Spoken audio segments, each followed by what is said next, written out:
Trong cuộc sống hiện đại hàng ngày, chúng ta thường xuyên tương tác với các đối tượng xung quanh. Từ các hạt nhỏ nhất cho đến những cấu trúc lớn nhất, hãy cùng chúng tôi khám phá phần bên trong của thế giới quanh ta. Đây là chương trình Bên trong các sự vật. Bộ điều khiển game Wii, Nintendo Wii đã cách mạng hóa trò chơi điện tử. Wii cho phép chúng ta tương tác theo nhiều cách với thế giới game, điều khiển các nhân vật và những đối tượng khác thông qua chuyển động của cơ thể. Nhưng Wii hoạt động như thế nào? Nó kết hợp công nghệ cảm biến động và hệ thống con trỏ để cho phép người chơi tương tác với thế giới trong game. Wii cũng bao gồm loa và bộ quyết đại âm thanh để có thể tạo phản hồi âm thanh từ bên trong bộ điều khiển từ xa. Nó cũng có một con chip nhớ có thể chứa đến 15 KB thông tin. Wii dò xa chuyển động như thế nào? Wii dùng một gia tốc kế trục để có thể cảm nhận chuyển động theo. Trục X đối với chuyển động ngang. Trục Y đối với chuyển động lên xuống. Trục Z đối với chuyển động tới lui. Gia tốc kế đo độ lớn của lực do người chơi tác động lên bộ điều khiển từ xa. Sau đó, một bộ chuyển đổi số sẽ chuyển dữ liệu về lực thành các tín hiệu Bluetooth tới bảng điều khiển Wii. Wii cũng bao gồm một cảm biến hồng ngoại đặt ở bộ điều khiển từ xa. Vì vậy, khi ánh sáng từ cảm biến di chuyển đến phần đáy của camera Wii, thì con trỏ sẽ di chuyển lên đỉnh màn hình và ngược lại. Màn hình sau đó sẽ hiển thị các chuyển động.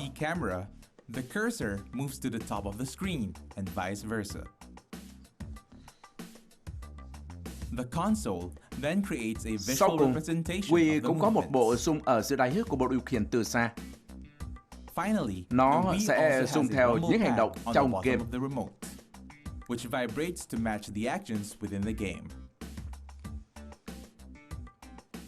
Vì thế, so sánh với bộ điều khiển hai tay và joystick truyền thống, Wii có những ưu điểm như sau. Trước hết, Wii rất nhanh và chính xác.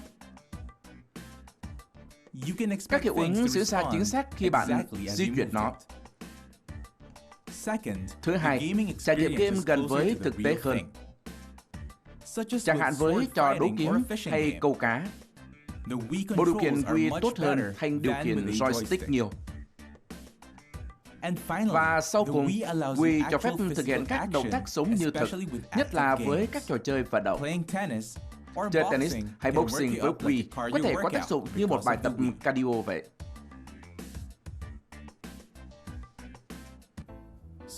Lò xo. Lò xo là gì? Đó là một dây kim loại cuốn thành hình xoắn ốc. Nó có thể giãn ra khi bị kéo hay tác động lực, và trở lại hình dạng ban đầu khi ta thả nó ra hay loại bỏ lực kéo. Như vậy, lò xo có tính đàn hồi. Tùy theo cách chế tạo, lò xo cũng có thể hoạt động theo cách khác. Lò xo có thể co lại khi bị nén, nhưng sẽ trở về hình dạng ban đầu khi được thả ra. Lò xo không phải bao giờ cũng được làm bằng kim loại. Bạn cũng có thể làm một lò xo bằng giấy hay bằng vỏ cam. Nhưng trong các cỗ máy thì lò xo phải làm bằng kim loại để hoạt động hiệu quả. Vì chúng phải đủ cứng để chịu được các lực kéo và đủ bền để không bị đứt gãy khi kéo giãn. Những lò xo như thế được làm từ thép không rỉ hay các hợp kim cứng như đồng thiếc. Thế lò xo hoạt động như thế nào? Hãy lấy ví dụ một cái kẹp giấy. Bạn sẽ thấy thật khó mà kéo thẳng nó ra bằng tay. Nhưng hãy thử cuốn nó quanh một cây bút chì. Chỉ cố gắng một chút, bạn có thể tạo ra một lò xo từ cái kẹp sấy. Và sau khi lấy nó ra khỏi cây bút chì, bạn sẽ thấy dễ dàng hơn khi kéo giãn hoặc nén nó lại. Nhưng tại sao cùng một miếng kim loại lại có phản ứng khác nhau? Tại sao chiếc kẹp từng sấy khi là một sợi dây thì rất cứng, còn khi trở thành lò xo thì mềm dẻo hơn? Điều này là do khi kéo giãn một vật từ hình dạng ban đầu của nó, ta phải kéo các nguyên tử ra khỏi vị trí của chúng trong cấu trúc tinh thể của kim loại. Khi quấn chiếc kẹp sấy quanh cây bút chì, bạn đã dùng lực để uốn cong nó, sau đó đã chuyển một ít năng lượng cho lò xo. Như vậy, vật đã bị biến dạng trước. Khi uốn thành lò xo, vật dễ dàng thay đổi hình dạng hơn. Lò xo càng có nhiều vòng thì bạn càng dễ dàng thay đổi hình dạng của nó hơn. Chỉ với một lực nhỏ, bạn đã có thể kéo giãn hay nén một lò xo rồi. Điều này là vì lò xo có thể hấp thụ năng lượng mà bạn cung cấp.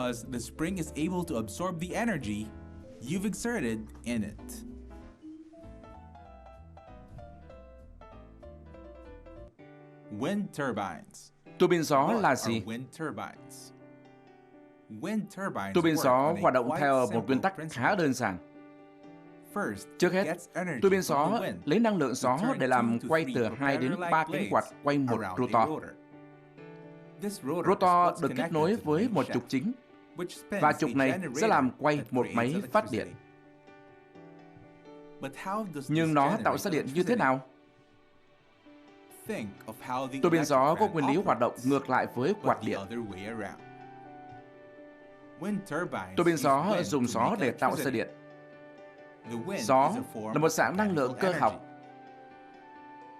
Gió xuất hiện do mặt trời sưởi ấm khí quyển không đều, do sự lồi lõm của bề mặt trái đất cũng như chuyển động quay của trái đất. Chuyển động và vận tốc của luồng gió thay đổi theo địa điểm và sự hiện diện của các vùng nước, thảm thực vật cũng như sự khác biệt về địa hình.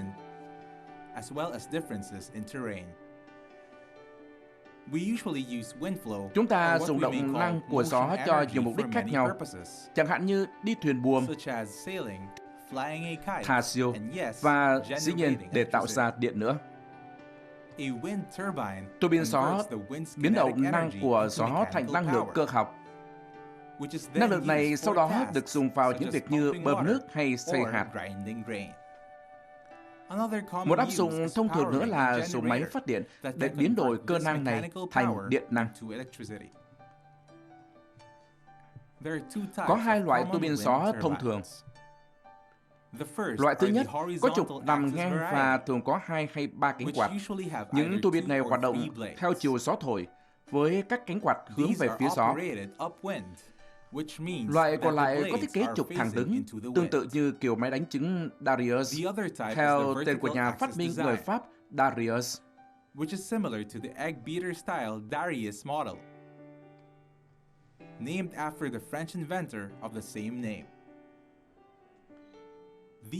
Các tua bin gió này có thể được đặt trên đất liền hay xa bờ, ở những vùng nước rộng lớn như biển và hồ.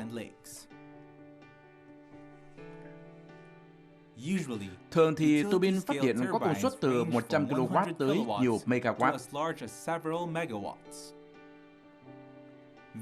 Các tua bin này có chi phí hợp lý và được kết hợp với nhau thành một trang trại gió để cung cấp công suất tối đa cho lưới điện. Còn các tua bin nhỏ, đơn lẻ, có công suất dưới 100 kW thì được dùng cho các hộ gia đình, đặc biệt để cấp điện cho các anten đĩa và máy bơm nước.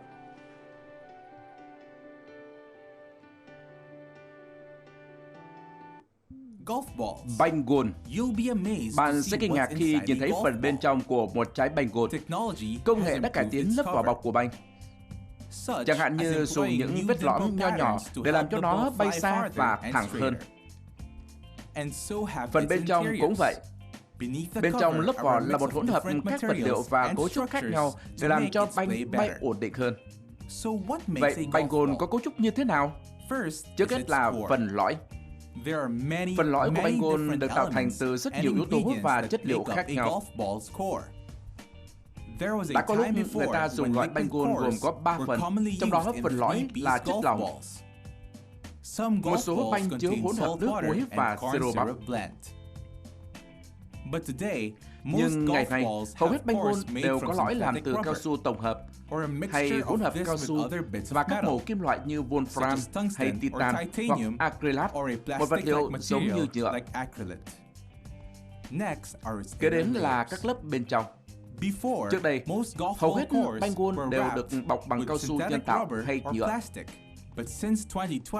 Nhưng kể từ năm 2012, đa số banh gôn đều gồm có 5 phần. Lõi banh được bọc trong 3 lớp vỏ cứng bằng cao su tổng hợp HPF 1000, một loại keo ionomer và nhựa nhiệt dẻo. Cuối cùng là trọng lượng và kích thước. Theo quy định thì banh gôn phải cân nặng khoảng 28,35 gram, không có giới hạn trọng lượng tối thiểu. Còn đường kính của banh phải từ 4,27 cm trở lên.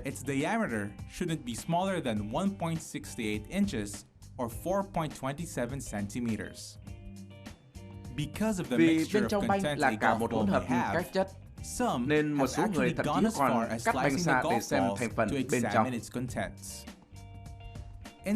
Họ đã tìm thấy cả một tác phẩm nghệ thuật, một hỗn hợp nhiều màu sắc khác nhau. Chúng tôi kể ra đây một số loại banh gôn phổ biến nhất cùng thành phần bên trong. Banh lông chim của những năm 1600, 1800, bên trong chứa lông vịt và lông ngỗng. Banh cao su Haskell trong khoảng 1898-1970, bên trong chứa cao su nâu. Banh Spalding 1967 có một loại cao su đặc, bên ngoài là lớp vỏ Sulin có độ xoáy thấp. Sulin là một loại keo ionomer thường dùng trong đóng gói do đặc tính chống nhiễm bẩn của nó. Banh Nike Race White có lõi nhựa polymer bên trong. Banh Srixon Quispa có lớp vỏ Sulin cùng lớp phủ phân tử làm tăng ma sát.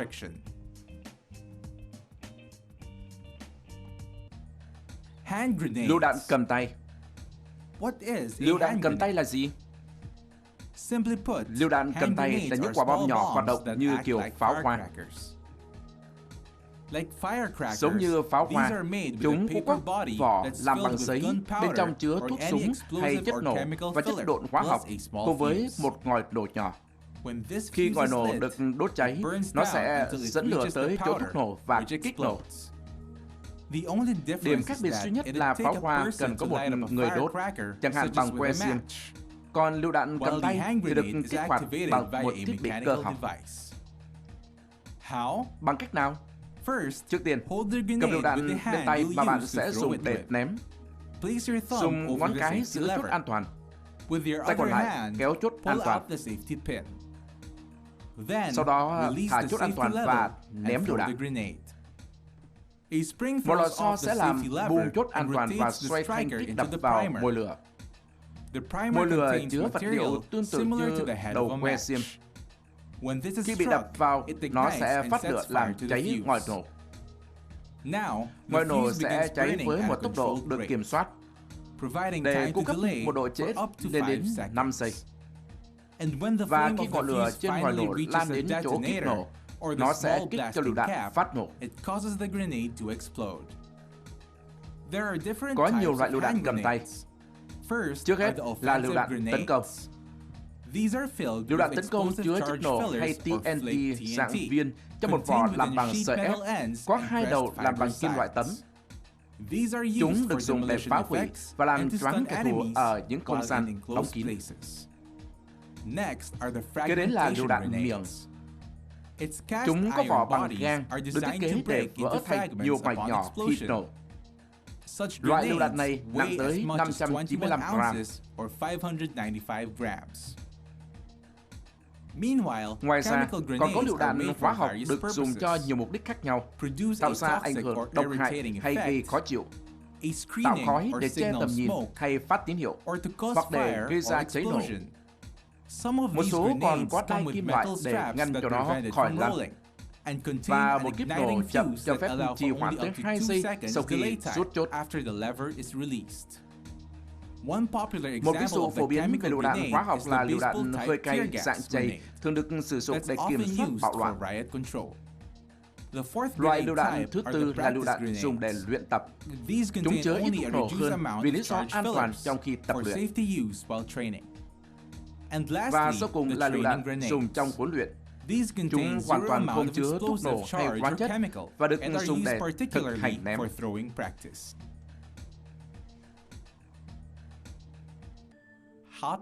Khinh khí cầu. Khinh khí cầu hoạt động như thế nào? Nó hoạt động dựa trên một nguyên tắc căn bản. Khí nóng sẽ dâng cao trong không khí lạnh bao quanh. Khí nóng nhẹ hơn khí lạnh và chứa ít khối lượng hơn trong mỗi đơn vị thể tích. Khối lượng là thước đo lượng vật chất. Để tìm hiểu rõ hơn, hãy xem các thành phần của khinh khí cầu. Vỏ bọc khí cầu là một quả bóng phải chứa không khí. Nó phải đủ lớn để chứa khí nóng dùng để nâng khí cầu lên khỏi mặt đất.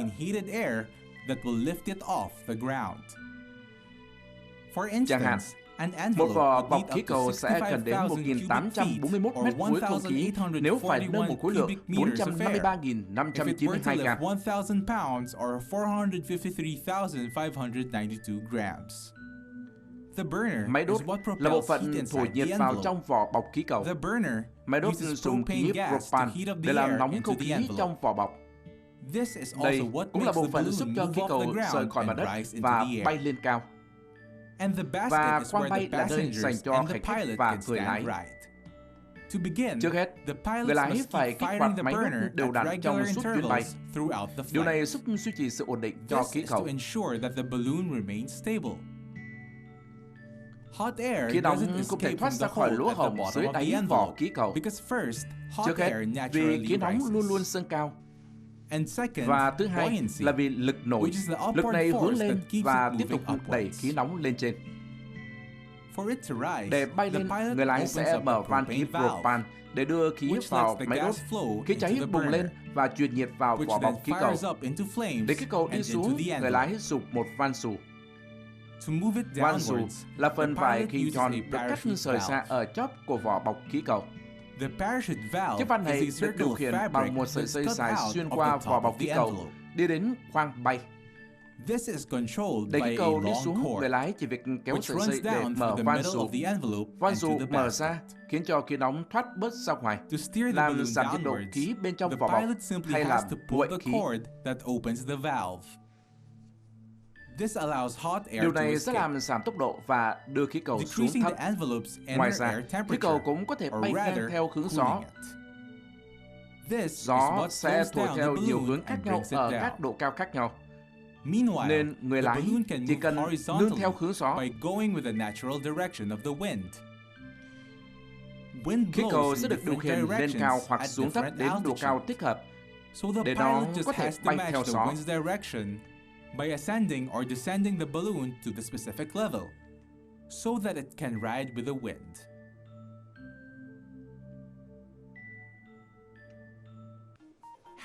Thủy canh. Thủy canh là gì?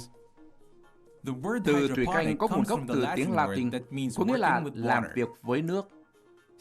Nói một cách đơn giản, thủy canh là nghệ thuật trồng trọt không cần dùng đất. Hầu hết mọi người đều cho rằng khi trồng thủy canh thì cây được trồng trực tiếp trong nước, không có môi trường nào khác. Nhưng đó chỉ là một loại thủy canh mà thôi, gọi là kỹ thuật màng dinh dưỡng hay NFT.